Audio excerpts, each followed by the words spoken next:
Hello and welcome to the Bitcoin with Jake show. Today I've got Danny Brewster with me. Danny, welcome. Thank you.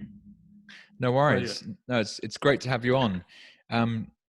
So we love stories in this podcast, and we want to hear about yours. To kick things off, could you give us a little update or overview of who you are and the projects you're working on at the moment? Okay. So I'm the CEO and co-founder of the AAO group of companies. Recently relocated to the Isle of Man between Ireland and the UK.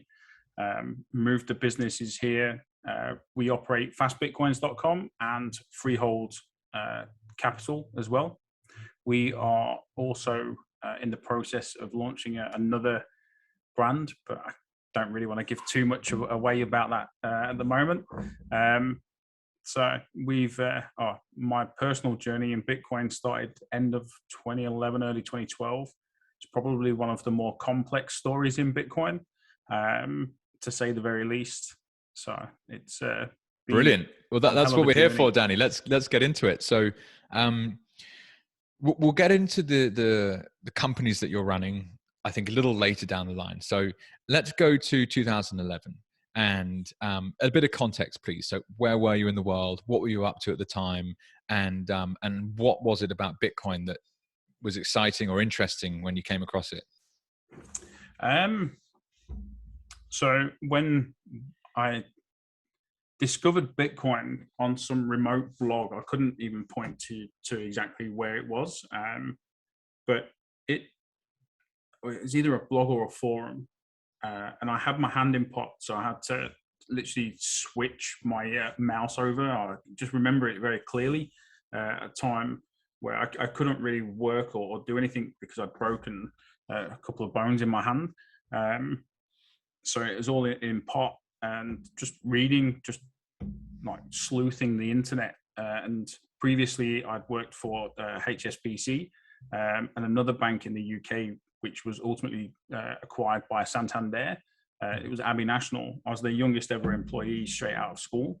God, that's a good name. I forgot. I used to have an Abbey National account. I think I was given some money by my godfather when I was born or something, and ended up with Santander. I couldn't find it, had to go and get hold of them somehow. Sorry, I digress and jump in and talk about myself. We're trying to talk about you. It's such a long time since I heard that name. And sorry, so you were working in the banking space as a banker or some other kind of role? It was in the retail side of the bank. So like okay. the real low rungs of the bank, if you will, in the grand scheme of things, not like Nathan that you had on previously. No, okay, yeah. So, but I was 16, Wow. and college wouldn't take me. I wanted to go and do computing to then go on and do computer science, but I was a terrible teenager that didn't really do too well. Academically, I did well enough, but in the behavioral side of school, it just bored the life out of me. Really disruptive and things like that. So huge regrets now as an adult. Probably the impact that I had on others around me at the time when I was at school. But got there in the end, and then discovered Bitcoin because I couldn't really work because my hand was in pot. Couldn't really type, one finger typing on my left hand, using the mouse like back to front. So yeah, and then literally it was the ability to transact without a third party in the middle. I didn't get the scarcity and all of that immediately, although I remember very early on when I worked for Abbey National. So it was Abbey National, then it became Abbey, they rebranded, and then it got bought by Santander. And I sat there, I was looking at a £20 note, and I promised to pay the bearer. And one of the older women in the branch turned around and said, "Yeah, that's a load of rubbish now." And that always stuck with me then. Wow. I had no real reason to question money before that, or like understand the gold standard and things like that. So it was just basically, for me, the ability to transact without having to use a third party in the middle, having dealt with people that had payments placed on hold and they was trying to just go about their daily life and all of that. so when I discovered Bitcoin, Silk Road was still a thing, and basically started going down the rabbit hole and downloaded Tor, had a look at Silk Road. Wow. Bought some cigarettes off Silk Road, had them delivered Probably some from. other bits and pieces, but we won't mention that. What's that? Sorry. I said probably some other bits and pieces, but we No, no, don't need to no. mention that. That's something that's never really interested me throughout my life. Okay. Was the whole drug side. Not gonna lie, I smoked weed when I was about 16. Yeah. Just didn't really sit until I was much older and went to Amsterdam. Yeah. But even still to this day, it doesn't really interest me beyond any of that. So just basically that real world censorship resistance was just mind blowing. And then as you start embedding yourself into, it was almost a community back then. People would still say it's a community now, but I don't really feel there's too much sense of community outside of like local regions. Obviously in Australia you have the Bush Bash and big meetups and things and conferences, but online back in 2011, 2012, even Reddit, you could have some real good deep technical conversations and learn and just absorb information. I'd still say Meister gave a talk, and there was a video, and it basically explained how Bitcoin could get to like 50K per coin. And it was just mind blowing when you actually sat and watched it and had it broken down in such a way. And that's when it all just started to click in relation to like being a store of value and being able to basically absorb these different markets and use cases into it. It's so interesting because everyone has a unique journey to this thing. I mean, no one story is the same. I'm only a few episodes into this podcast, and I'm hoping to do, many hundreds, and everyone's will be different. Even at, episode 1,000, you would have spoken to just 1,000 people, and there's a lot more than that than are already using Bitcoin. And I do like Tur's stuff, like specifically the Protestant Reformation link that he made so clearly with the article that I wrote, released by Adamant Research, and talking about the importance of the printing press and the oppressive regime that the Catholic Church was at the time, and how religion and state were married together, and it was egregious. And there was then this huge release of energy, essentially, and a whole change in the way history was written, in a sense, and new nations appeared and rose, and different types of entrepreneurship happened. And it's extraordinary. I've never in so many ways had like history's always been interesting, but I haven't had the right context to really take a passionate interest in it, if that makes sense. Yeah. And Bitcoin changes that with so much. I'm sure you'll have lots of similar examples. Yeah.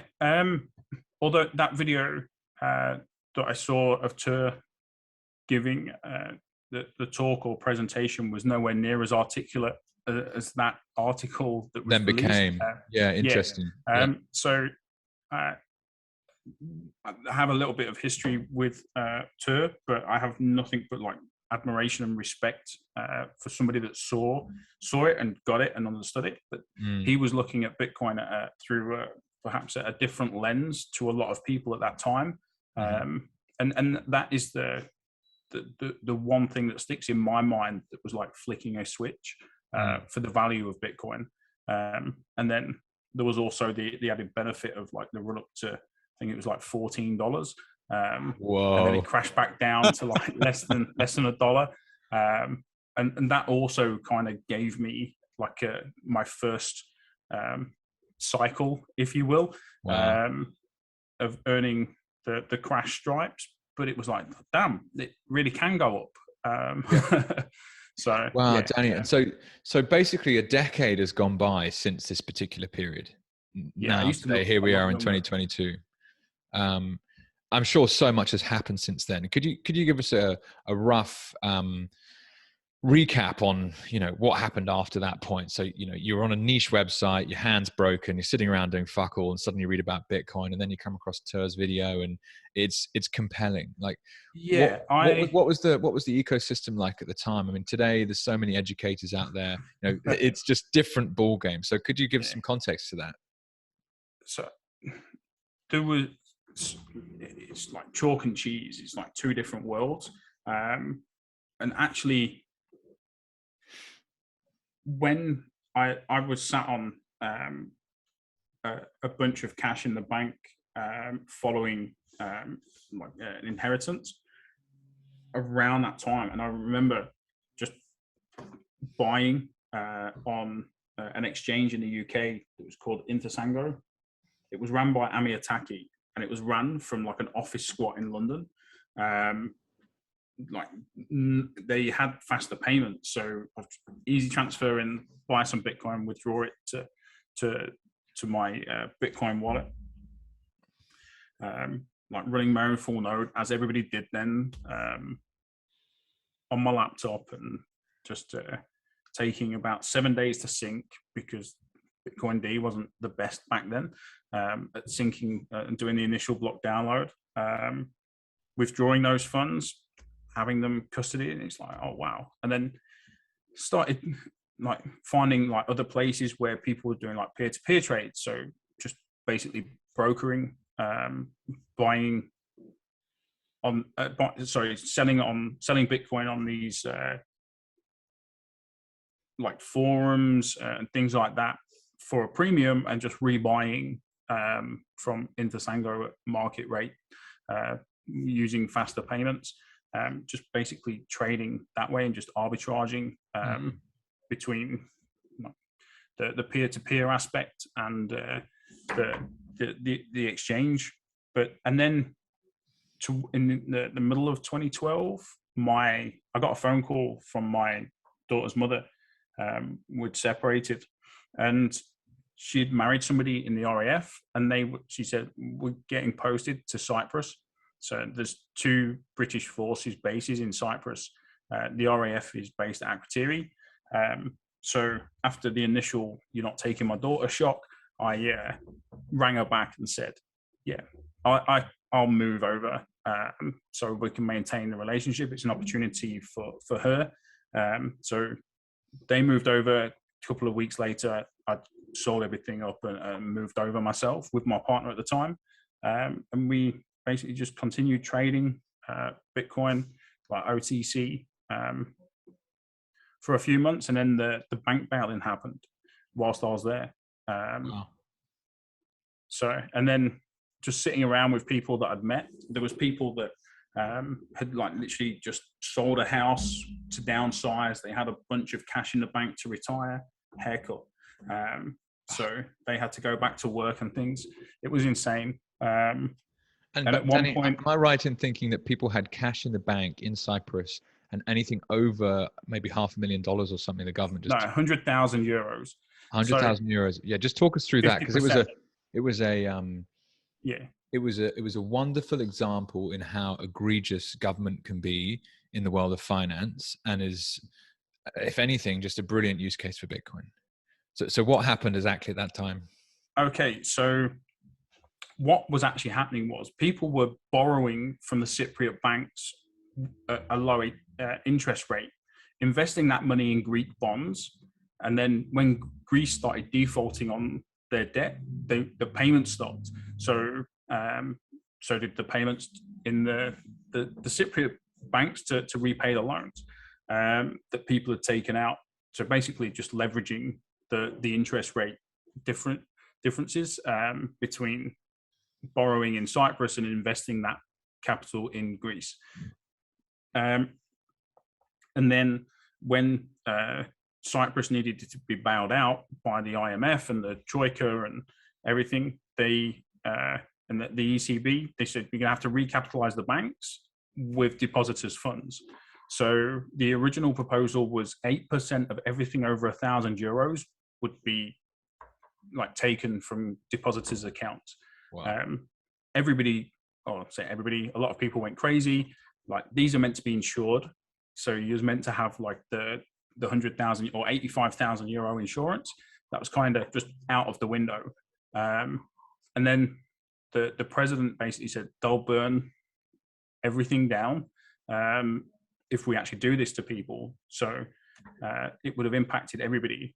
So then they took the angle of, we'll just will haircut 50% of everything over 100,000 euros in people's accounts. So if you've got payroll and you've got a 200,000 euro payroll bill, so you've got 200,000 euros in cash in your account ready to run payroll on a Friday, you suddenly had 50% less.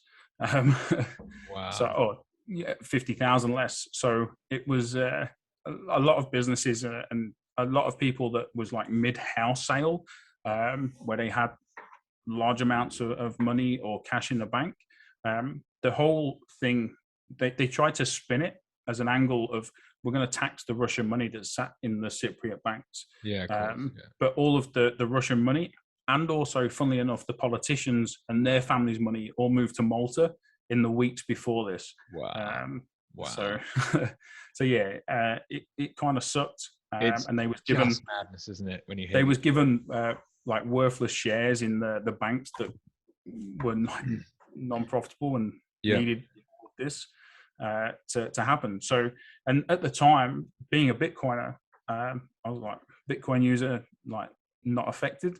But just sitting down and talking to some people, and just the feelings of like people that had actually lost money in this process, how devastating that was for them. I was like, at the time, 2013, like, we've got just a thing for this that can stop this. Like, nobody can take this from you if you hold it right, which was just far too early and stupid. But that kind of triggered the idea that maybe there's a business in here to build, to provide access to this technology to everybody in Cyprus. So I started about building that business. Okay. Yeah. And inevitably, entrepreneurship is about being agile and seeing opportunities. What problem have you seen that if you solve it, someone will pay you? And this is a brilliant use case. So what business came out of that? And one question that I did have in mind. So how old were you roughly at the time, Danny? 2013.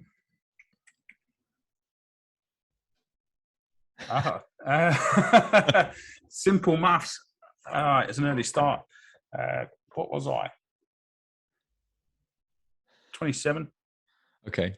Wow. So you were no, but point being is you were a young man, right? So amazing to hear. Yeah. So you'd mentioned a daughter.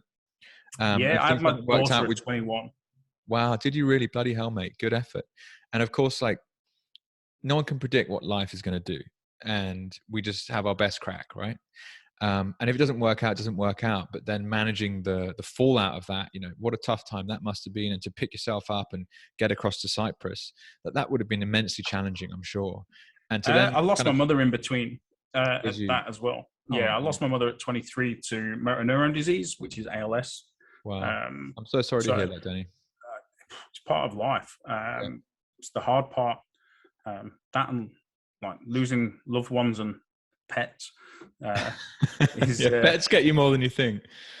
No, actually, well, I'll share too. My father was 48 when he died, and I was just 20 years old, and that's in some ways the trigger that's got me here today to be talking about Bitcoin in the way that I am. Because you mentioned inheriting money. I had inherited some money after a house sale, and I've been looking for ways of protecting that for 10 years. And I haven't truly discovered a tool to do it until I've really got down the Bitcoin rabbit hole. And that's really what this is all about, is sharing that in some senses. But to focus back on yourself, the use case that Cyprus proved, in a sense, was like, there's that article in the Genesis block of Bitcoin, which is, Chancellor bailout, 2009 or whatever it was. And whoever the creator... Chance on the brink. Whoever the creator, he, she, they are of this insane technology, it's very clear why they built it in that sense, because they were unhappy with the way that the financial system was functioning and favoring a select few at the top. Even that story of the Cypriot politicians and all of the high net wealth Russians chipping over to Malta, typical, right? And even today, So, officials in the White House saying there's going to be outrageously high inflation. Well, tell us what it is. Like, those numbers are coming out, 12 hours from now, whatever they might be. They've had a 12-hour, 24-hour head start, right? Like, how bad can it Just be? look at what Pelosi's husband's doing. Yeah, whatever she or he is up to, like $200 million she's worth or whatever. It's just crazy. It probably is more than that, frankly. I don't know. I'm sure I read it was 200 mil, but I could be wrong. So the point is the history is littered with examples of the financial system being rigged to benefit the few that control it versus the individual. And Cyprus was just another one of those examples. So, yeah, cool. Okay, so you were in Cyprus. You saw this opportunity. How do I build a business to make Bitcoin more accessible to people? Great starting point. So where did you go from there? So just basically wanted to address like the key areas that really needed addressing, and that was, how do I get it, how do I store it, and how do I use it. So I had the idea, and multi-sig was very like really nascent. One funny example is during the conference in Amsterdam in 2013, that the basically during Vitalik's presentation, this wasn't his quantum mining investment opportunity that Bitcoin Errorlog wrote a blog about. This was actually a genuine presentation on how to use multisig, using the Bitcoin CLI on the command line to craft a multi-signature transaction. So this was before Casa existed and those types of like custodial services. And the idea was to basically give the retail customer by default a multi-sig wallet that was hosted by us, but they controlled one of the keys, and we had a third key with a third party as a backstop. So that was how to store it. We were building or how to buy it. So I thought a lot of people have the fear of change. So to basically give them a way in which that they were used to interacting with a financial institution in Cyprus, which was still like a branch network where you could go, engage face to face, have conversations and learn. A big component about it was actually learning like what Bitcoin was. So the idea was to have these physical branches where people could go, deposit their money in exchange for Bitcoin, open up their wallets, and receive their Bitcoin that they could self-custody in a collaborative multi-sig wallet. So that was one of the ideas, or two of them, I should say, which would have both been world first. And then to use Bitcoin, this was before Lightning Network was even a thing, or even before the block size wars, with Bcash and everything about spending money and spending Bitcoin. So we the idea was the B network. So we had Neo and B, which is now infamous amongst some older people that have been around a while. And basically the B network was a physical card with an EMV chip that would have acted as like a signing device talking to our API. So a replacement for Visa or MasterCard that we could use at the point of sale to perform Bitcoin transactions. They could also produce like QR codes for point of sale use of Bitcoin around Cyprus.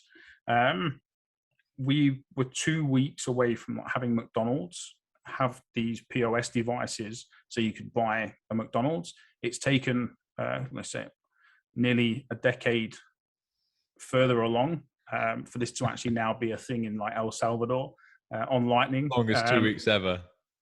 Sorry? Longest 2 weeks ever. Yeah. So we had,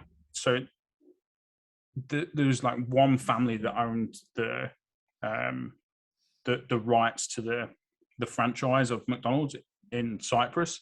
And we had 3 of the 4 key decision makers already on board with Bitcoin. you couldn't use credit or debit cards at McDonald's in Cyprus because JCC, the card payment acquirer for the island, like they had a monopoly on the market, and like even McDonald's didn't get a special deal, so everybody just got like taken advantage of with the fees. If you did online commerce, you was instantly high risk, so you had like 180-day settlements and like 3 to 7% payments, regardless of what you was doing online, if it was through them.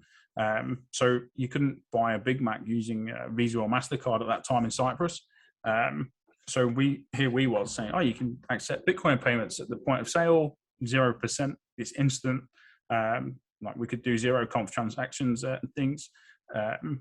It ultimately exploded. Luckily, I say now, like luckily the software wasn't actually ready for customers to start coming in and opening the wallets. The software was like remarkable now when I look back, because there's so many like business models that have come from that. Even at the time, like Bitcoin ATMs were a really, really new thing. Like Lamassu, like Bitcoin ATM, there was very few of them in the world. So having like the physical aspect of somewhere to go and buy Bitcoin, I think places like individual places popped up around those times, like the Bitcoin Embassy in Montreal from like Francis. Things like that were about, but not on a grand scale, for like multiple town coverage or multiple cities and things like that under a single brand. And it really, like now I say you've got like Casa and BitGo and things like that that use multi-sig. But yeah, it was way too early. And it's funny, a critique you often hear for ideas or startups specifically is they were just too early. And that could be in reference to any number of different technologies or fashion trends that have hit the market over the last 10 years. The fun thing with Bitcoin is when you really get close to it, you understand this thing's not going away ever, right? It's going to eventually supersede all, financial markets in terms of how the world potentially functions as a base layer, in my opinion. But that's going to take some time. And the difference being, though, is it's not just like a fashion trend. It's going to be around. So if 2013 wasn't the right time for some of those business models, that doesn't mean that they don't then apply today. So all the hard work that you were doing as an entrepreneur then to ideate out, like, how would this work? Is this a big enough problem? What do customers really want? And I do love the recognition you put in there to physical exchanges, like the idea of just going into a bank and still transacting how you previously would have done, just with a new technology, so a user hardly even knows the difference, really. There's probably plenty of other ideas that you've had over the years that also didn't perhaps time the market effectively. So moving on from that stage a bit then, Danny, so what did you manage to get a business off the ground, get some revenues going, or no, it just was like an early doors window as to the opportunities that might lie later?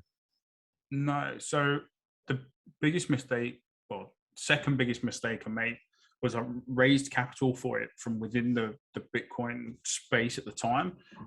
This was at a time when there were places like Bitfunder, Havelock, and all of that. So basically, almost like securities exchanges, like purely just Bitcoin only, and eventually, like that whole component of the marketplace got closed down. But what happened was essentially there was like an internal revolt led by one person within the team, and I came over to the UK for like 5 days. I had return tickets and stuff, but I received a threat towards my daughter from this person within the team. Wow. And then all hell broke loose. There was like news stories about me fleeing Cyprus. I'd absconded with people's money. And it just went absolutely crazy. All of the media was full of like pure speculation. There was like an arrest warrant issued for me in Cyprus. And then there was a news story that broke that they was going to issue a European arrest warrant for me, which they did.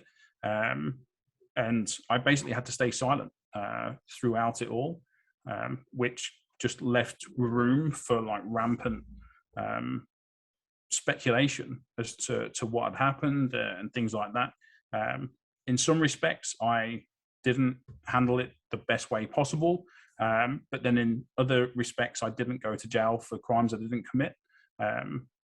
And it basically went on for the best part of 2.5, nearly 3 years. It took them a year. As soon as the news stories came out, I literally went to the police station in the UK and said, look, I'm here. Apparently this story in the Daily Mail or the Mail Online says that I'm a wanted man. I'm here. How do we sort this out? They looked it up and made some phone calls, and we've got nothing, but we know where you are. If anything comes through, we'll contact you. Then literally a year and a bit later, I get a knock on the door midway half time of a pre-season friendly of Liverpool in the middle of the summer, enjoying the game. Knock on the door, and we've come to arrest you under this European arrest warrant. You'll be taken to the police station. You'll then be taken down to Westminster Magistrates in London, where they'll hear your extradition case. I was like, oh, great. But only at this point did I get to see what the accusations were against me that was contained within the European arrest warrant. And it was I just burst out laughing. So they was hilariously funny. Because they were so convoluted. And there was literally, out of like 5 accusations, did I only ever receive something for one of them. And there was like, I think it was like 7 individuals that I'd done personal like OCC deals with Bitcoin. And some of there was 2 or 3 of them where I was still holding the Bitcoin as per the agreement until Neo was open, and they could become Neo customers and use the wallet that was going to provide through Neo.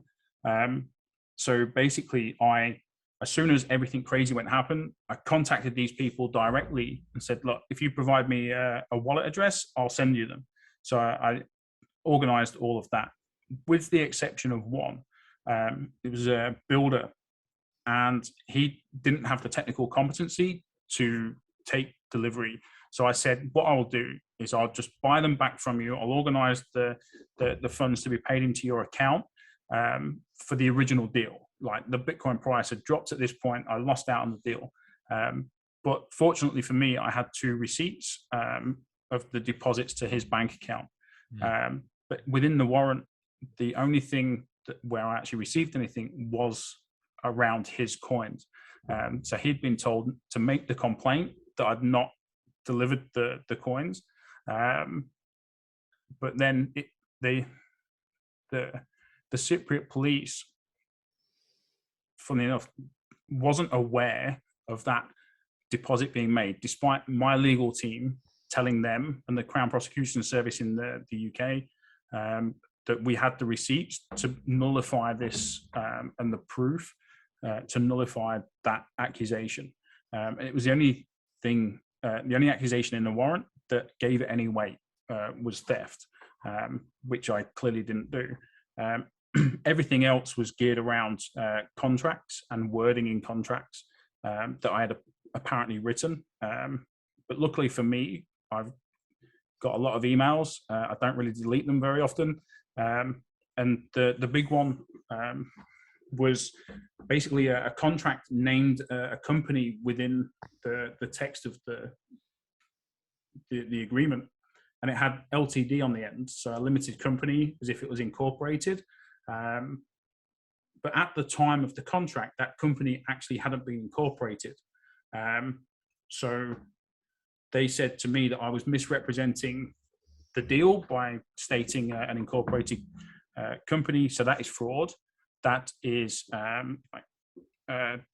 uttering a false document and some other fraud-related accusations.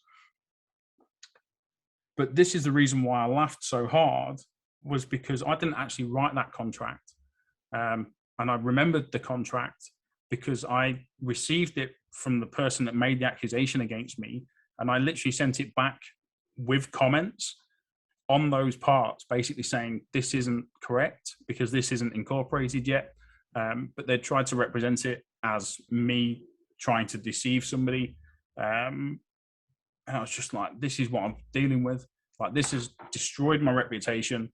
This has destroyed, like, taken a year of my life with my daughter because she was still in Cyprus throughout. I couldn't go back. I couldn't see her for a year. The impact and everything was just around these garbage accusations. And then all of a sudden, I'd been for a walk, checked my phone when I got back to the car, and I've got an email from my barrister in the UK that said it's all been dropped. Wow. Cyprus have requested for the After all warrant to that. be cancelled.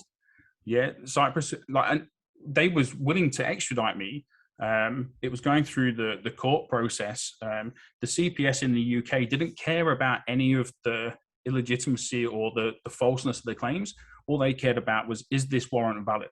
And if I go to Cyprus, am I going to be offered a fair trial, basically, or is the process going to be fair? And all the way throughout, they said, if you come to Cyprus, we're going to remand you in prison whilst we carry out our investigation. And I was like, I'm not having that. I've not actually done anything wrong. And then like I say, they literally just dropped it out of nowhere. And then I get an email basically saying, we've dropped it. We would like to send some officers over from the Economics Crimes Unit to interview you at the Cypriot Embassy in London at your convenience, so we can just close everything off. But you can't have a lawyer present. So one of two things.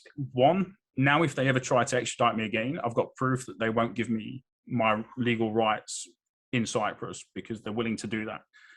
So I agreed, went down, had a 5-hour interview, which I recorded on my phone, which was just sat on the desk.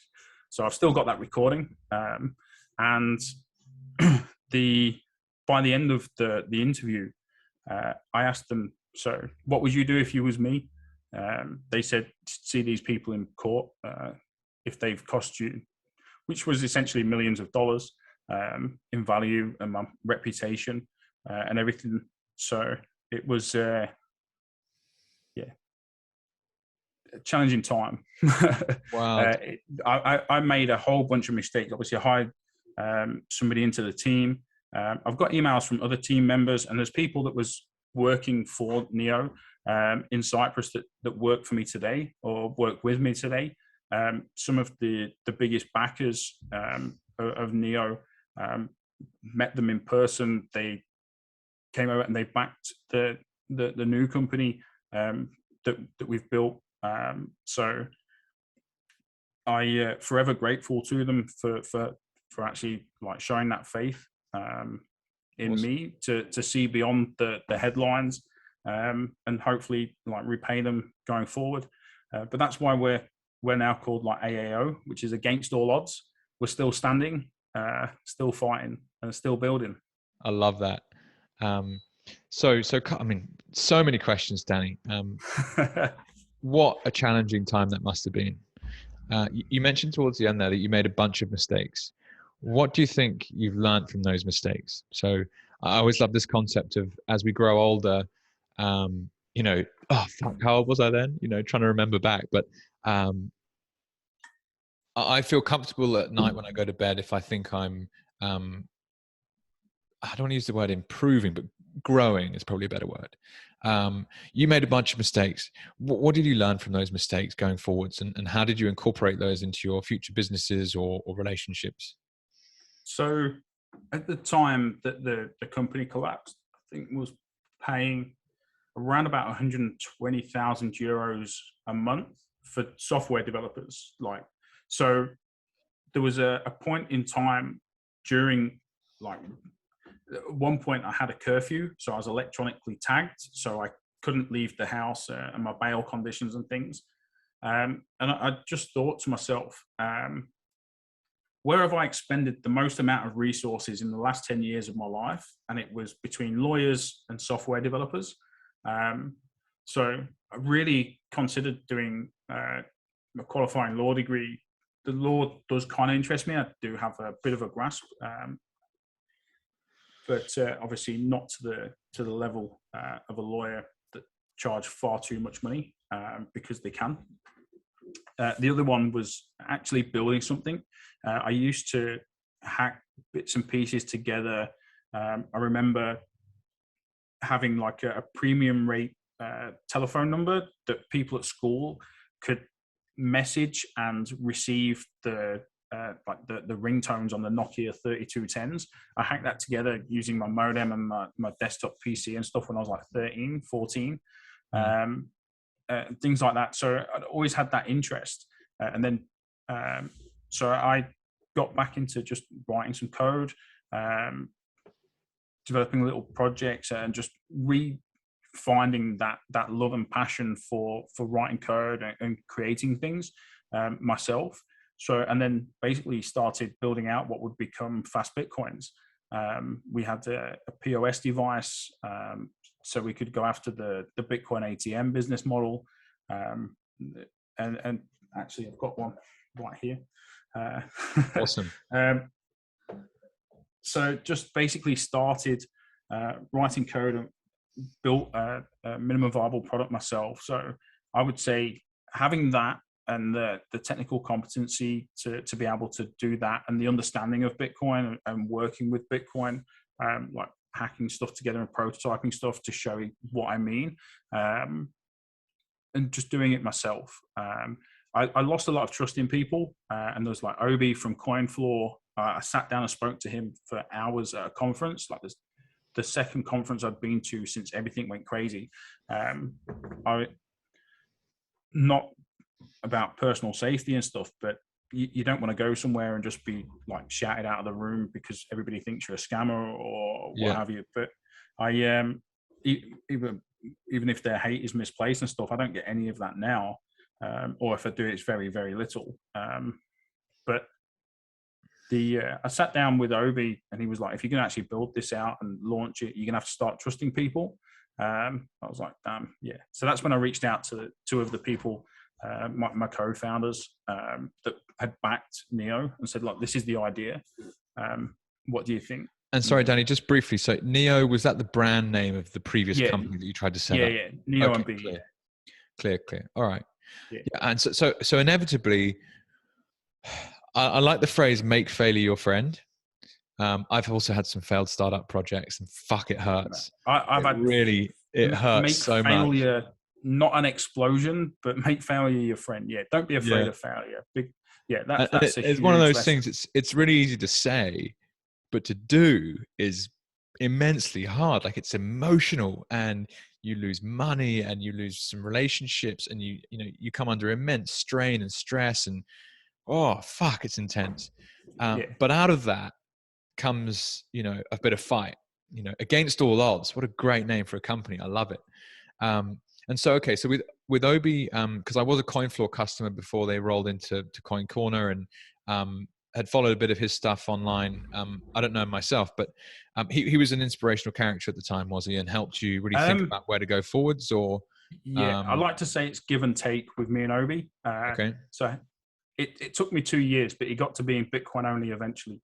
I always like say it, but I did get the opportunity last November at a conference to thank him to his face on stage, for basically just pointing the obvious out, but nobody else had been on that journey or what have you to be able to do that, especially like in this industry.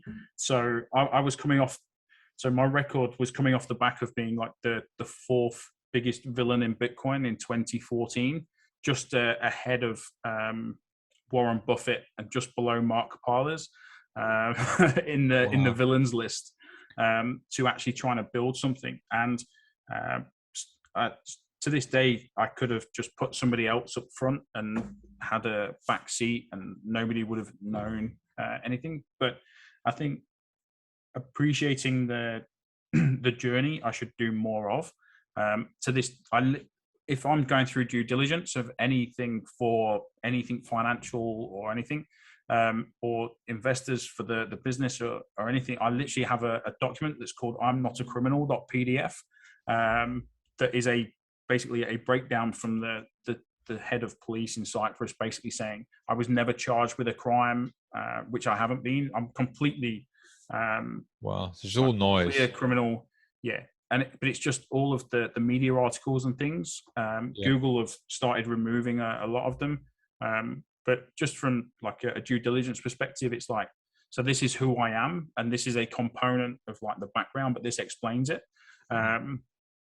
So yeah, it's like a constant reminder that you should learn the lessons. And yeah, I don't think I could ever survive if this one exploded in another business. But then that equally, you know, that's called having skin in the game. Oh yeah. You know, like that's however you want to read into that particular phrase. But some of the most amazing entrepreneurial stories come from moments of extraordinary adversity. And the simple statistic is the amount of migrants in the States that set up unicorn businesses, you know, billion-dollar valuations. They're all run by people that emigrated to the country. Why is that? Perhaps certain characteristics of trying to prove yourself, or not having much to start with, or, you know, bringing work ethic from different parts of the world to the States. I don't know specifically. That's a whole nother kind of discussion entirely. But yeah, I mean, I don't want to dwell on this story per se, because it's part of your journey, but it's also not the only part. I do have one last question though. If we were to be conspiratorial for a second, what do you think the most critical driver was behind the people making these accusations? Like, why did they do what they did? Because if you weren't, I received an offer to sign over everything we'd created to them in exchange for all of the legal stuff to disappear. Make of that what you will. Interesting. Okay. Yeah. Love it. Okay. No, yeah. that's a nice way to close it off. I like it. But okay. Then I would say just to touch briefly on the environment. So like reflection, that I do feel that the whole business would have been doomed in the long term, because one shining example of this is after the bank bail-ins and the bank runs, where everybody was trying to just withdraw what they could. There was capital controls. One of the banks was put up for auction. This bank was owned by the church. It was a Hellenic bank, and the church wanted to buy it back, but they didn't have the cash to buy it. So what they did on a weekend ahead of the auction was they issued a bond in this saint's name. And people that had been pulling money out of the very bank that had screwed them over, that was owned by the church, they was queuing up around the block to give the money to the church for this bond so the church could buy the bank back. You're kidding me. Wow. And only like really on reflection, I was like, damn, these people really probably aren't ready for the whole concept and idea. Yeah. So despite everything that had happened, because the church had come knocking and asking with the handout, they was queued around the block to participate in this bond offering from the church, to give the money back to the system that had just taken it from them. And at that point, it's like a little bit of a realization that, maybe it would have been too early. The older generations have a lot of control over the younger generations within that society, as well. So the younger generations that would perhaps be more predisposed to getting into Bitcoin don't actually exert that much control over their own lives. Interesting. And that's like a characteristic of a part of the world, essentially. Like, that's perhaps what Cypriot life is like. Moving on, Danny, you mentioned that most of your costs were on lawyers and developers, and you had this toss up. It's like, okay, I could actually maybe go down the legal direction, or I could go back down the developer direction. And you chose the developer route. So did you go to a specific coding academy, or back to university, or just sat down and just taught yourself? Like, how did you get back into the nitty gritty of software development? Just sat down and taught myself.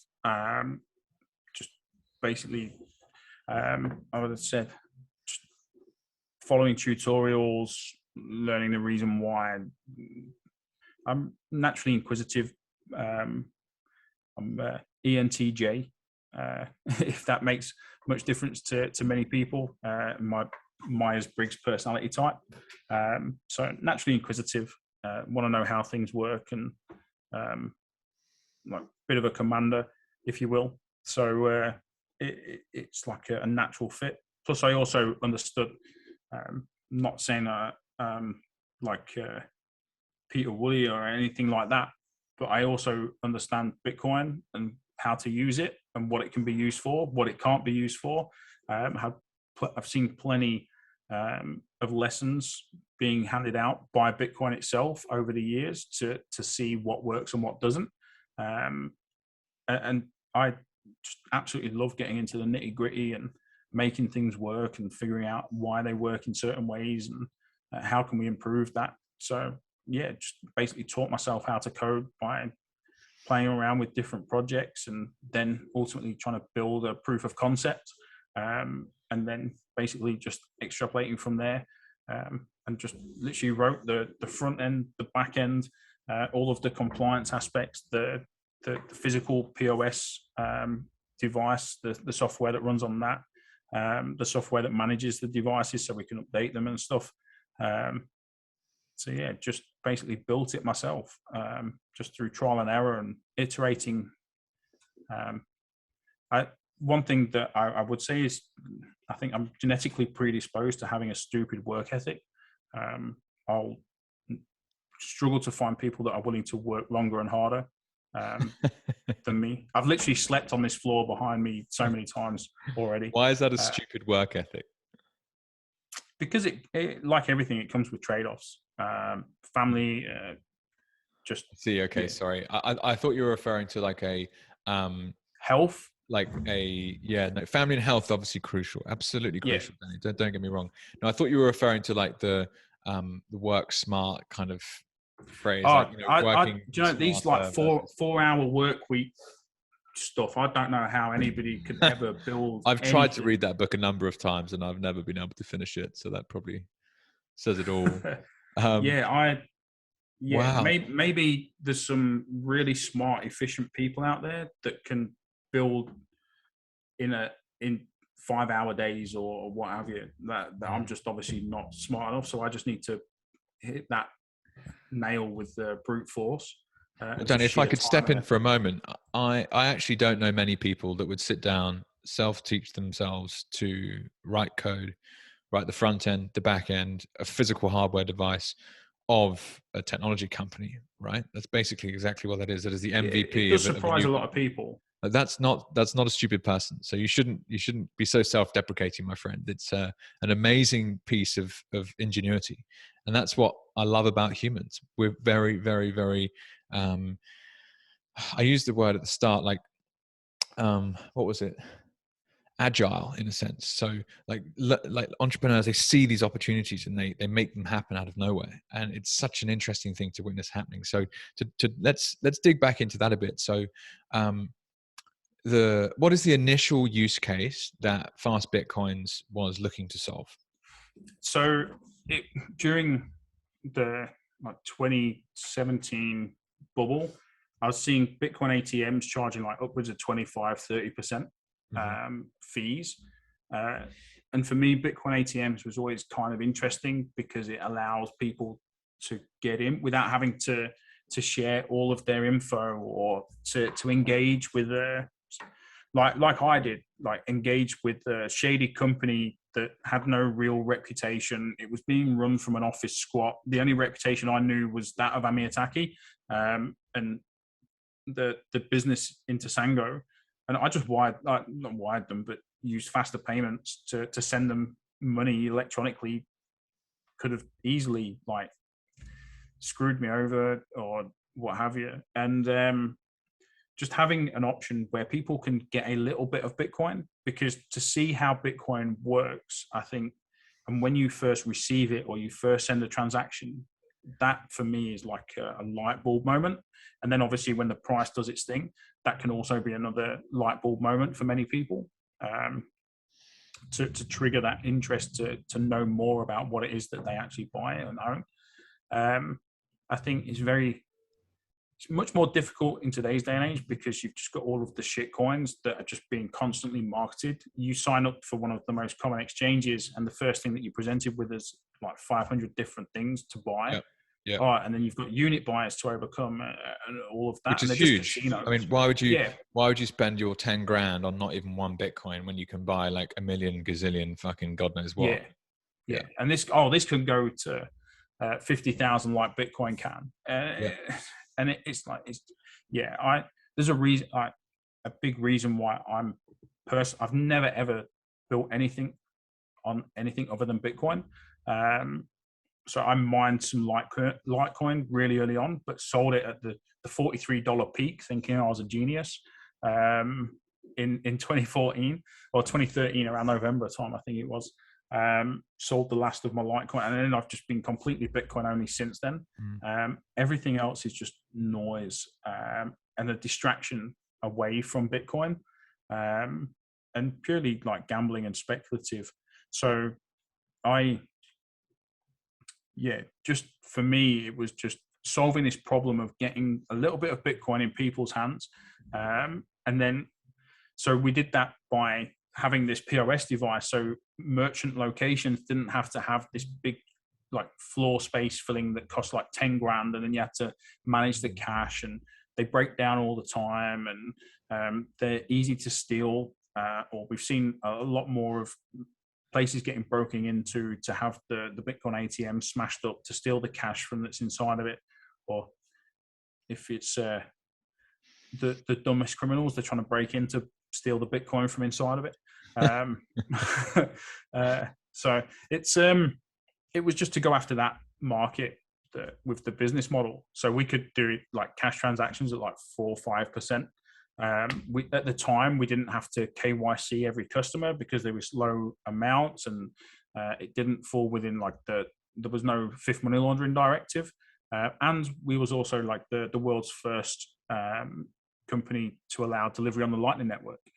So people could go into a store with £10 or €10 and buy that amount of Bitcoin and have it and receive it on the Lightning Network in 2019. Like wow. November 2018, I think we beta launched, and then January or February 2019 we had sorry, Danny. So post. 2018 was when you first launched your Fast Bitcoins point of sale unit. Yeah. Okay, great, cool.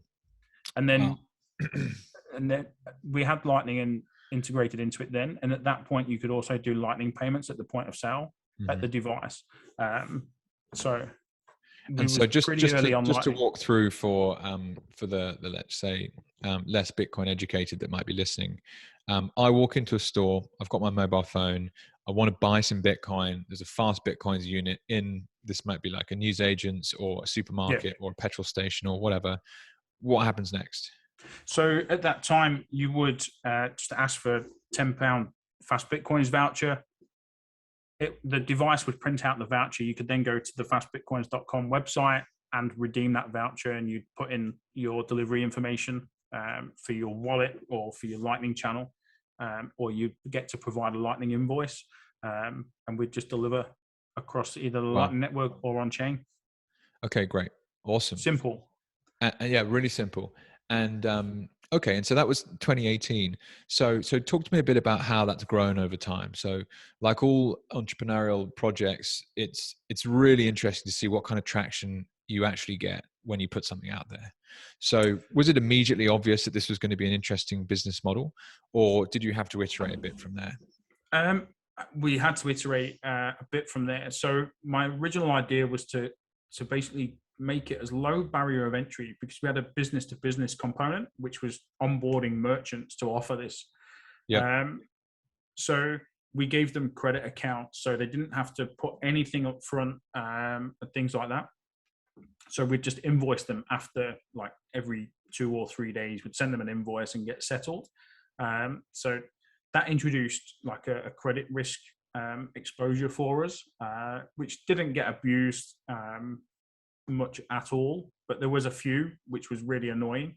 But that is what it is. It was part of the risk that we took with that. And then we how do we expand upon that? So we registered a subsidiary in Australia. We got to market in Canada as well, where one of my co-founders was at the time, and we then employed somebody to basically go business to business to onboard these merchants. So we grew the merchant network to a couple of hundred locations dotted across Europe and the UK and Canada.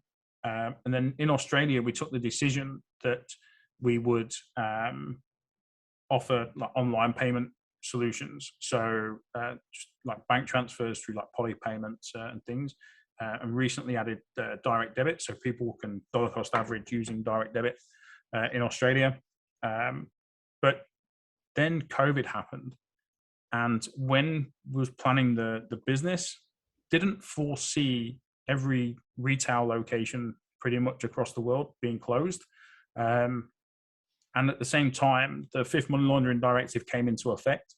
So we took the decision to stop all sales, and we rebuilt our entire front end and back end in its entirety, which is what I did, I should say. And we had to introduce customer accounts. We had to start doing KYC as per the EU's Fifth Money Laundering Directive, and we had to have a compliance function and all of that to become a more modern business that can stand up on its own going forward. Unfortunately, individuals can get away with it a lot more, but if you want a big business that's going to scale and help create 1 billion Bitcoiners, they've got bigger gangs with guns that can come and throw you in jail if you don't follow their rules. So we had to build all of that. And we relaunched with additional payment mechanisms. We have a deal with like FlexiPins. We're adding card payments, and we're just adding additional payment mechanisms into Fast Bitcoins going forward, so we can truly become like the world's local Bitcoin company. We're launching a prepaid debit card around the world as well, so people will be able to top up their prepaid card using the Lightning Network, and they can spend that anywhere where debit and credit cards are accepted, either online or in person. Better to use it with like Apple Pay or Google Pay and things. Just offering more of a wider selection of financial services to Bitcoiners around the world. And we want to basically become the company that when you say, when somebody asks you, where can I buy Bitcoin from? You can confidently say Fast Bitcoins, and we can pretty much serve you wherever you are in the world, as long as it's not on the big blacklist of sanctioned countries. We should be able to provide you with some level of service. And anybody that comes to us should or be able to refer people to us in confidence that we're not going to sell their friends down the river into some shitcoin for some mad gains or gambling activities. So that's the evolution of the product. You mentioned, and thank you for sharing, Danny. You mentioned 1 billion Bitcoiners. Just to focus in on that for a second. So that's the mission of the company, is it? Could you just flesh that out a bit? Yeah, I think Bitcoin's our only opportunity, and the people within the business as well pretty much agree that Bitcoin is our only opportunity at separating money and state, and what that means potential-wise for society as a whole. The money isn't, and Bitcoin doesn't fix everything, regardless of what you read on Twitter. It doesn't fix a lot of the human problems, but it can realign the incentives for certain aspects of society, and I think it would benefit hugely from having Bitcoin as ultimately like the world reserve currency, if you will, or as the I think we're probably going to head into a period of like deglobalization, or maybe even the introduction of another reserve currency alongside the US dollar. And then if you want some interoperability, Bitcoin is the obvious mechanism that sits in the middle, that would eventually win that market, if you will. But I think that's a lot of speculation, but that's where the opportunity is. And to do that, we need as many people on the planet as possible, either using Bitcoin or benefiting from Bitcoin directly through products and services, and to be able to use Bitcoin in a way that I feel it was designed, and that's in like a sovereign, or as much of a self-sovereign way as possible. And so some of my more privacy focused Bitcoin friends would immediately come back to me and say, well, as an entrepreneur, you're looking to build a company, but you're enforcing KYC. Like, how is that, enabling a sovereign kind of financial approach? Just as a bit of pushback in a sense, I don't disagree with you in that I see a world in which people will be better off when they're able to use a neutral monetary network that can't be fucked with. That's brilliant. Like, fix the money, fix the world. I absolutely buy that. But in some senses, one's having to bow down to, as you mentioned, bigger gangs with lots of guns. That is a government, right? There is something. Where's the middle ground, basically? Like, as an entrepreneur, you've got to have a crack, and I see the use case, but equally there's always other people going to snipe from the side. So just to kind of bring their viewpoint in for a bit, like, how do you justify the KYC stuff?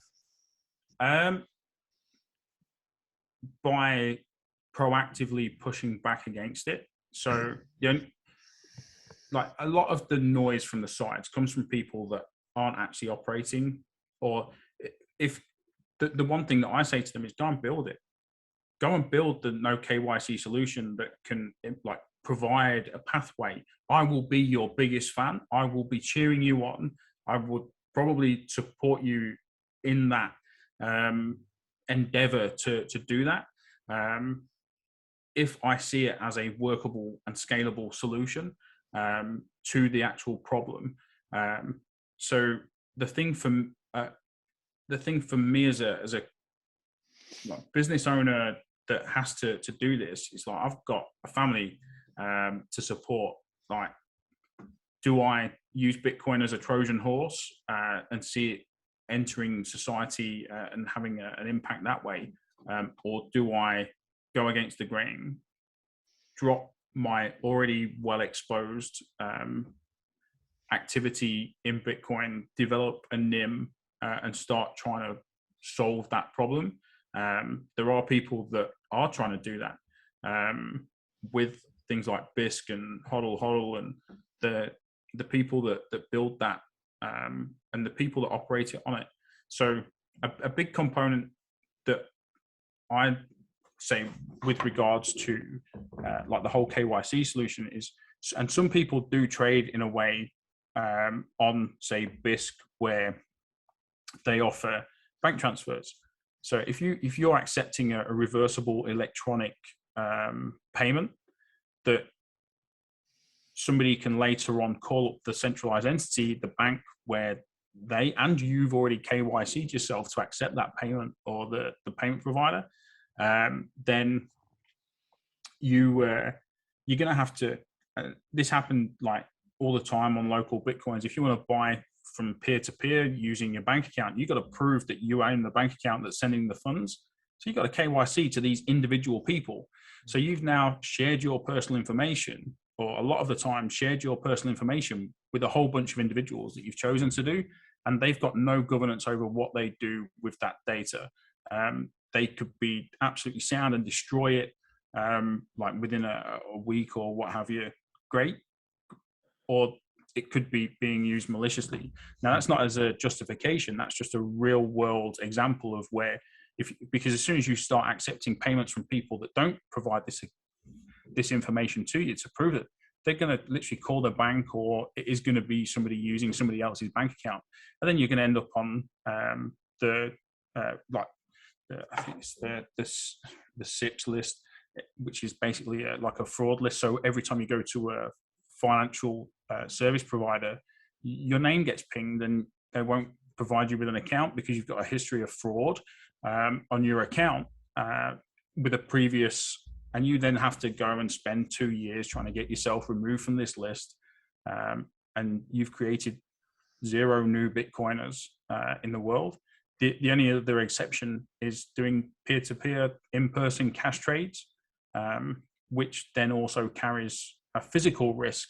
And one of my team members used to do that all of the time. Literally met somebody in Liverpool, got reverse naked choke, had the 10K in cash stolen from them, lost the Bitcoin as well. So there is no golden solution. I think KYC is a lot of the time is like an overreach. But if you're accepting reversible payment mechanisms that, when used negatively against you, they can steal from you, and 2, they can literally kill any future prospect of you doing the same thing. So it's I think, I mean, no, Danny, there's no perfect solution. And if somebody's got it, go build it. I will cheer you on. Yeah. What I like there is your thought process. I'm a strong believer in the free market and entrepreneurship. Someone will figure that out at some point. But let's be realistic. The playing field that's ahead of us today, pick your battles. If that's the main battle, then you're not going to get 1 billion people using Bitcoin. And if you don't get 1 billion people using Bitcoin, there's still going to be crazy money printing going on. There's still going to be crazy government overreach where they actually take your deposits off you, and these ridiculous concepts of bail-ins like we touched on in Cyprus. The list goes on. Like, Bitcoin improves on that by such a drastic degree. I guess the fear of these people that prefer to remain anonymous is totally rational. Like, one day we might get a knock on the door from someone who says, you bought Bitcoin in 2015 and we want to tax you for 40% of it because we just changed the rules, even though you haven't sold it, unrealized capital gains or something ludicrous like that. But one would like to think that A, that won't happen, but B, we can be agile enough to get around it, maybe move countries or whatever necessarily needs to happen. This is like one of the biggest benefits of Bitcoin. So we as a company literally moved from the UK to the Isle of Man because of one thing. And it was the FCA, as part of their registration process to become a VASP in the UK, they require every company to provide every single wallet address linked to the company, be that hot or cold wallet. And for me, that's a massive overreach. And it's very clear that there's a like Chainalysis, the actual company Chainalysis, have essentially gotten into bed with the regulators directly to absorb this information, and to basically get the regulator to do their bidding, because the way that their product works for on-chain analysis is they try and basically correlate data from their different exchanges and platforms and businesses and agencies that they work with to basically identify participants on the network. Now, we would never be a customer of theirs, so we would never be giving them that information directly. So all they can do is best guess, like, which are our wallets and things like that, to track users of our services across the network and things. But if they inject themselves into the regulators, they've just got to come to us and get the regulators to say, right, hand over all of your wallet ID, like they call it the wallet IDs, to us as part of your business plan in the most random place possible. And all they're basically doing is taking that information and feeding it into Chainalysis, and they'll go, this is from Fast Bitcoins, here's all of their wallets. Wow. Are they legitimate? And Chainalysis will go, yeah, they're fine, like, but thanks for the data. Thanks for the information. Crazy. Yeah. So and it's happening in Australia as well, and we're actively pushing back in Australia. So us as a company, not only do we, so this is where my admiration comes in for people that are willing to like build Bitcoin only businesses. We could make so much more money by selling people shit, and we would be exposed to far more people in the market that are just looking to gamble and speculate. And the the crypto exchanges are actually pushing for a lot of this legislation because they want to be custodians. They want to hold as much of people's money as possible. So the Bitcoin only businesses are the ones that are pushing back for the right reasons, as opposed to like begging the regulators for more regulation to protect the market position by creating walled gardens and things. So yeah, I'm not on board with having to do KYC. Like I do have like reservations about the data that we collect and stuff, and that's why we place so much emphasis on how we store that and use that. But then on the other hand, it's like I know I can go to bed at night knowing that we push back when it's required. We might not always be successful. If we was ever like compelled to hand over like customer data to a regulator purely because, or to a tax department or any government entity based upon the fact that they just bought Bitcoin, I would leave that market. I would rather say somebody else can deal with that. That goes against who I am and what I stand for. I'm quite happy to do that, even if it's going to ultimately cost us a lot of early revenues. Then so be it. Great, Danny, and I think that's what in so many ways people want to hear. You know, if you've really truly grasped what Bitcoin is and you've managed to avoid, or maybe you did go down the shitcoin hole, which, you know, frankly many of us have, and I've still got some Ethereum. You didn't tell me that. I still own it. I'd have said no to this. Yeah, if you'd sorry, have told mate. me that. You know, but I own a number of different investments, and you know, inevitably your attention gets drawn in different directions, and it's an important part of the process, understanding why Bitcoin's so important. And with people like yourself building companies in the space with that very clear and rational reasoning, then, you know, I think we have a very exciting future ahead. Danny, listen, quite a bit of time has flown by. I have a last section of questions I want to just rush through. So, well, not rush through, but just get through. You have a second business that you're looking to build out called Freehold.capital. Could you tell us a bit about that? So my biggest gripe is people getting educated through sales materials. And this is what leads people into purely speculative positions. And having spent a lot of time speaking with IFAs, independent financial advisors, and also high net worth individuals and family offices. So we get contacted by investment firms, corporations all of the time. And they normally have like this one guy within the team that's pushing the idea of the company doing something in crypto. And they send over all of what they know, what they think they know, where they're at. And we generally end up having a call with them, and it's purely educational. And we spend a good hour and a half just deconstructing what they think they know, and just clarifying and answering their questions. And it's education first, followed by we can provide some custodial services in a way that we incentivize. The more control we have over our clients' funds, the more we charge them, because we want them to take control of their own funds.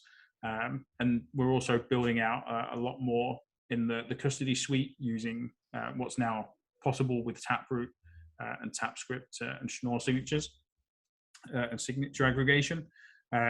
So we offer like a brokerage service to high net worth individuals, family offices, corporations, and as a way for IFAs to introduce their clients, because a lot of them can't give advice, or they just don't understand Bitcoin enough to be able to educate their client base on Bitcoin. So that's what Freehold. And for me, the name is just derived from Bitcoin being the best type of freehold capital or property that's available out there.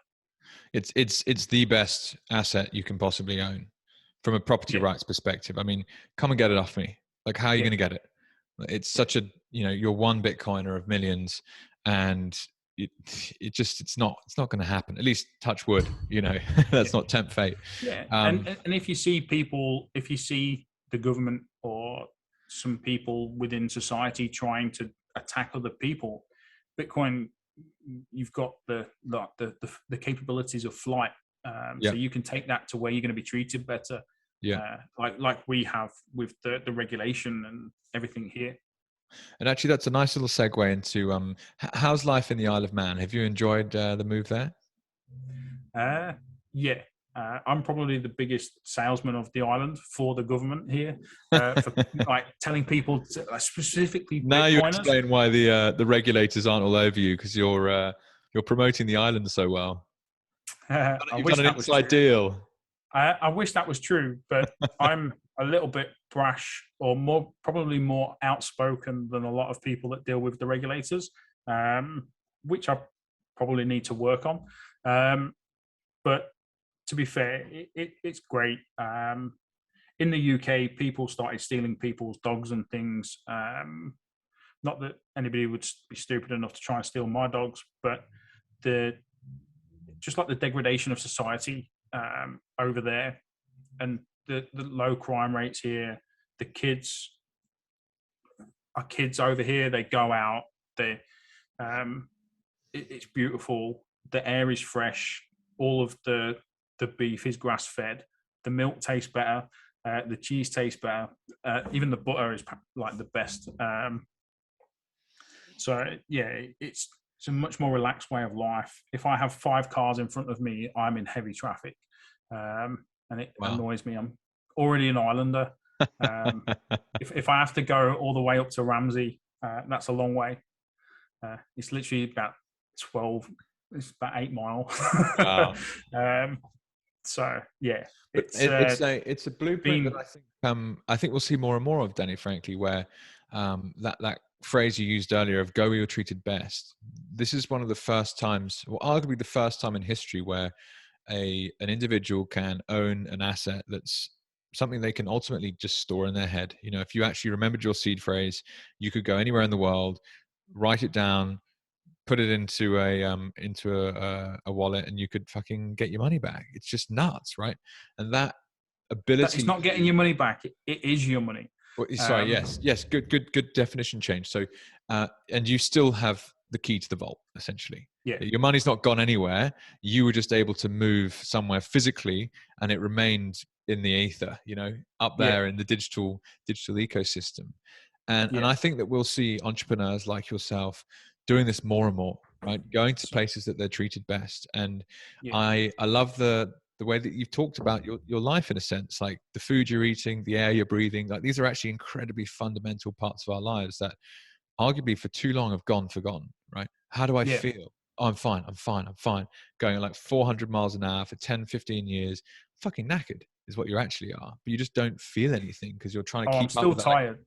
but sometimes the fiat world, it's you're sinking. You're running against the water, like you're trying to swim against the tide.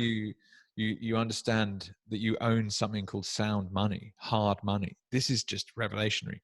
So yeah, I'm looking forward to more stories from people like yourself that have been on such amazing journeys and are really starting to enjoy parts of their life, I'm guessing. So Danny, listen, hour or so is like flown by, mate. Sorry. Well, you had a comment there. Do I jump in? Yeah. So I absolutely love my life. I have a love-hate relationship with the business. But that's every startup, or every small business that's trying to make it. I've spoken to other like founders that have started businesses outside of the Bitcoin ecosystem. I try and do that as much as possible. There's just because it is such a roller coaster. Like your day can go from being brilliant because you've got this thing in place, or you've achieved this, and then you've got the next fire to put out. So it is one hell of a journey building companies, and the world that we live in with like social media and stuff. Not everything is like to the right and up. When it comes to building a startup, regardless of what people would make you think, even the most successful companies have like real difficult times, and the founders have been feeling trapped because it's on you, and your back's against the wall. But I wouldn't swap that for the world. And doing it from here, on the Isle of Man, like even just from being a normal Bitcoiner here, there's no capital gains tax, which is huge. Wow. And yeah, like the small government, I can literally walk across the street and tell them if I think they're being stupid with some legislation. Wow. The tax office, you can walk in and speak to somebody. The regulators, you can go and knock on the door and speak to somebody. It's the beauty of, like, it's almost like a decentralized government, if you will. I think psychopaths would want power in the UK, where you've got to try and keep 66 million people happy, as opposed to 85,000 people in this small island. And it's why, like during COVID, they shut the borders, but everything on the inside stayed open. So you didn't have to wear masks. You didn't have social distancing for most of it.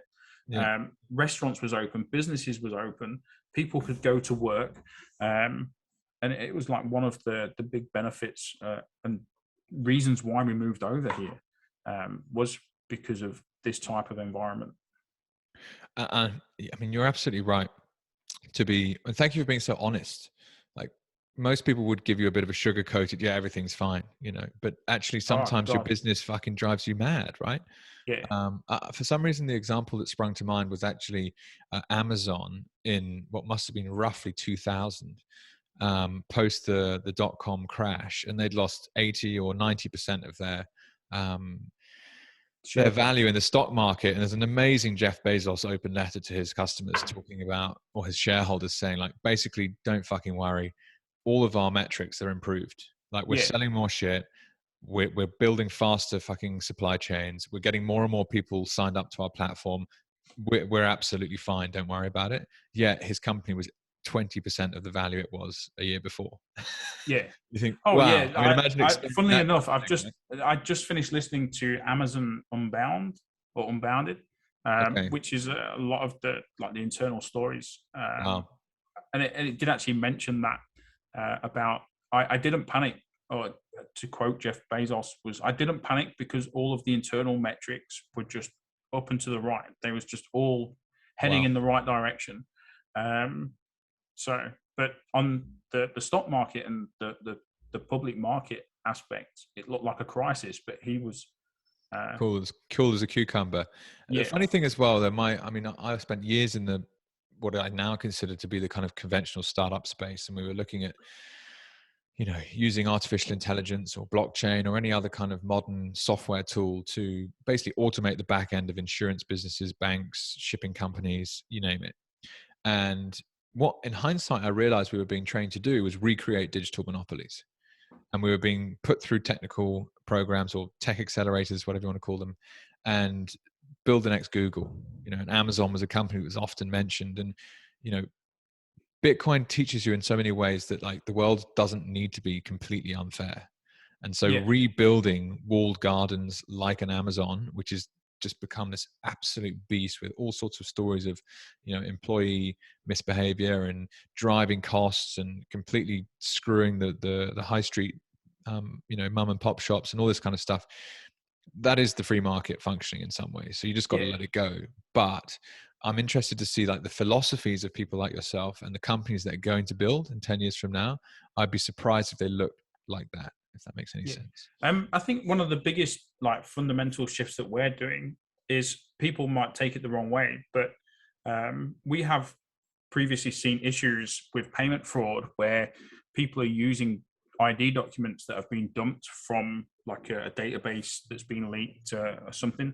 So they're using selfies and people's ID documents to basically create accounts for money mules and things. Wow. So we introduced video KYC. So I rebuilt our onboarding process, and we've built a team of individuals, like bilingual people that can speak to our customers in their local language. We have a video call. But what we've actually found through that process is that we can do a whole bunch more of education, safeguarding, and the big one of, like, people being misled into buying Bitcoin, to send it to somebody that they've never met because they're being scammed. we can prevent so much of that happening as a business, that it's great. But we also now have just added a way for people to do it in like an automated fashion. So until deep fakes become a real big issue, we'll be offering that. So it'll be optional for customers to be able to speak to a real human. We might not have physical branches in all of the cities around the world and towns like the old banks and things, but we can have a human conversation with our customers.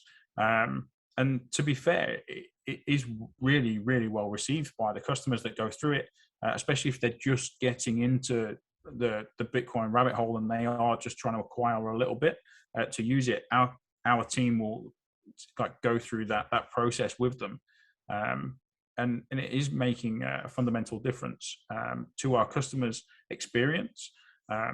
So yeah, going away from like the digitalization of everything and running away from human interaction and human contact might not be for some people, but it's something that's missing for a lot of people, and we seem to be doing pretty well with it. Enough, Danny. Just this week, a mate of mine, he's like, dude, what's this Bitcoin shit? You've lost it. You need to get off Twitter. It's not a real place. You know, and he then starts telling me about the equities he's buying or whatever. Anyway, got a text, Jake, inflation scared the shit out of me. How do I get into Bitcoin?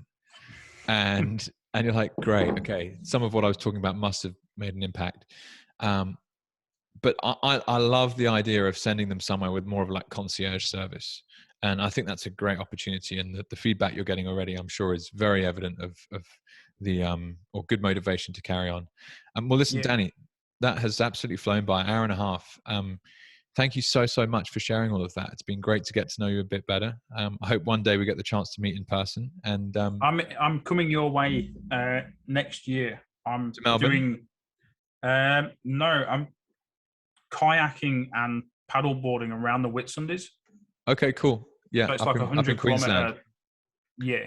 Wow. But apparently, there's sea snakes and crocodiles that we've got to, and the sharks that we've got to avoid, according to Nave. But well, if you're in Australia, then absolutely, I'll make the effort to come and find you. Oh, I've got people to go and see. Yeah, so. Sweet. Okay. Well, listen. Lastly, if people want to get in touch, what's the best way to do that? At Fast Bitcoins, there's fastbitcoins.com. There's Freehold Cap on Twitter for the companies. I'm at BTC Danny. I literally removed all social media apps from my phone because they're just such a big time drain, and you end up arguing with some idiot on Twitter for 3 or 4 hours, and it's just such a waste of time. That it's I deleted them, but I am on there occasionally when I find 5 minutes in the bathroom. Awesome. Have a scroll. Well, thank you so much for your time, and good luck building your businesses.